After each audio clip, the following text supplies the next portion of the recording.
ఎప్పుడు మనం హృదయపూర్వకముగా కృతజ్ఞతలు చెప్పగలమంటే దేవుడు మన పట్ల చూపిన అత్యధికమైన కృపను తలంచుకున్నప్పుడు. మరి దేవుని యొక్క వాక్యంలో దావీదు యొక్క అనుభవం, ఆయన ఎలాగూ కృపను ధ్యానించాడో మనం చూసినట్టయితే 86వ కీర్తనలో 13వ వచనంలో దావీదు ఇలాగంటున్నాడు, ప్రభువా నా దేవా, నా ఎడల నీవు చూపిన కృప అధికమైనది, పాతాళపు అగాధము నుండి నా ప్రాణమును తప్పించి ఉన్నావు.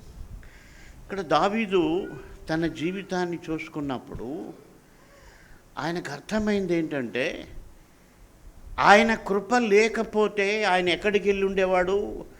పాతాళపు అగాధమునకు నేను వెళ్ళి ఉండేవాడిని అన్న అవగాహన ఆయనకుంది.